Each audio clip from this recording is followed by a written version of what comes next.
ایک حدیث میں حضور نے فرمایا کہ قیامت کے دن سب سے پہلے 3 اشخاص کا معاملہ پیش ہوگا۔ ایک وہ تھا کہ جو اللہ کی راہ میں جنگ کرتا ہوا مارا گیا تھا، دنیا میں شہید سمجھا جا رہا تھا۔ ایک وہ تھا جسے اللہ نے علم بہت دیا تھا اور اس نے علم کو پھیلایا، خوب پھیلایا۔ اور ایک وہ جس کو اللہ نے بہت دولت دی تھی اور اس نے دولت جو ہے نیکی کے کاموں میں، بھلائی کے کاموں میں، غرباء، یتامیٰ، مساکین کے لیے خرچ کیا۔ اب اللہ پوچھے گا ان شہید صاحب سے کہ دیکھو میں نے تمہیں صحت دی تھی، جسمانی قوت دی تھی، تم نے کیا کیا؟ وہ کہے گا اے اللہ میں نے تیرے لیے قتال کیا اور اپنی جان دے دی۔ اللہ فرمائے گا کذبتا، تو نے جھوٹ بولا، انک قد قاتلت لأن یقال جریء، تو نے تو یہ جنگ میں حصہ لیا تھا اس لیے کہ تیری شجاعت کا ڈنکا بج جائے، تیری جرت کی شہرت ہو جائے۔ وقد قیلا، وہ کہا جا چکا، اب یہاں تمہارے لیے کچھ نہیں ہے۔ اور فرشتوں کو حکم ہوگا اور اوندھے منہ گھسیٹتے ہوئے اس کو جہنم میں ڈال دے گا۔ یہی حشر ہوگا اس عالم کا، تو نے وہ نیکی کا کام کیا تھا، لأن یقال عالم، کہا جا چکا دنیا میں، ڈنکا بج چکا تمہاری شہرت کا۔ اب اس میں نوٹ کیجئے، اگر کسی عالم کے علم کا ڈنکا بج جائے، اس کی اپنی نیت وہ نہیں تھی تو اس کے اندر کوئی خرابی نہیں ہے۔ یہاں معاملہ نیت کا ہے۔ اگر نیت یہ ہو کہ میرے علم کی شہرت ہو جائے، میرے ہاتھ چومے جائیں،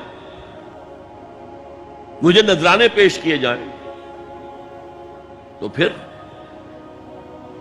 وہی حشر اس کا ہوگا کہ اوندھے منہ گھسیٹ کر جہنم میں ڈال دیا جائے۔ یہی حشر اس سخی کا ہوگا جس نے سخاوت کی تھی، جس کی سخاوت کے ڈنکے بج گئے تھے، اس کا بھی یہی حشر ہوگا۔ تو انما الاعمال بالنیات، 3 اشخاص آئے، انہوں نے حضور کی ازواج مطہرات سے معلوم کیا آپ رات کو کتنا وقت نماز میں لگاتے ہیں، آپ مہینے میں کتنے نفلی روزے رکھتے ہیں۔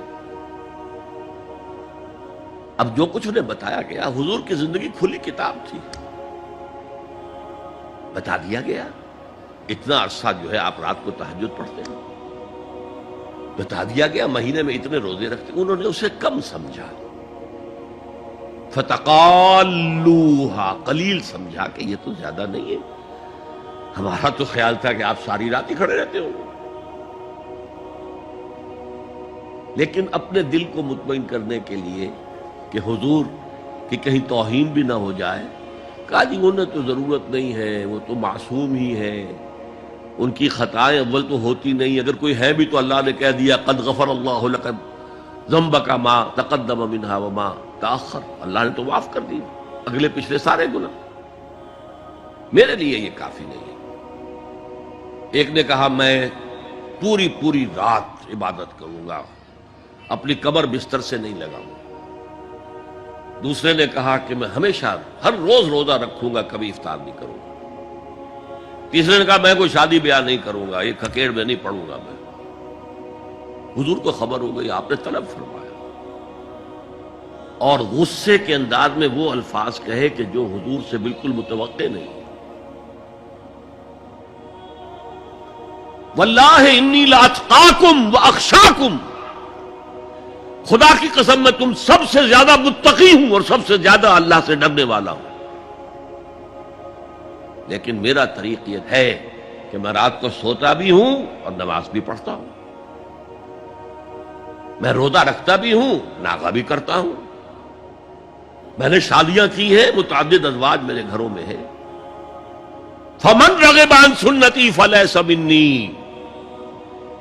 جو بھی میری سنت سے ہٹا وہ مجھ میں سے نہیں ہے، میرا امت ہی نہیں ہے۔ تو نیکی کا جذبہ بھی حد اعتدال سے تجاوز کر کے بدی کو جنم دے سکتا ہے۔ دین کی بات پھیلانا صدقہ جاریہ ہے، ثواب کی نیت سے ویڈیو کو شیئر ضرور کیجیے۔ جزاک اللہ۔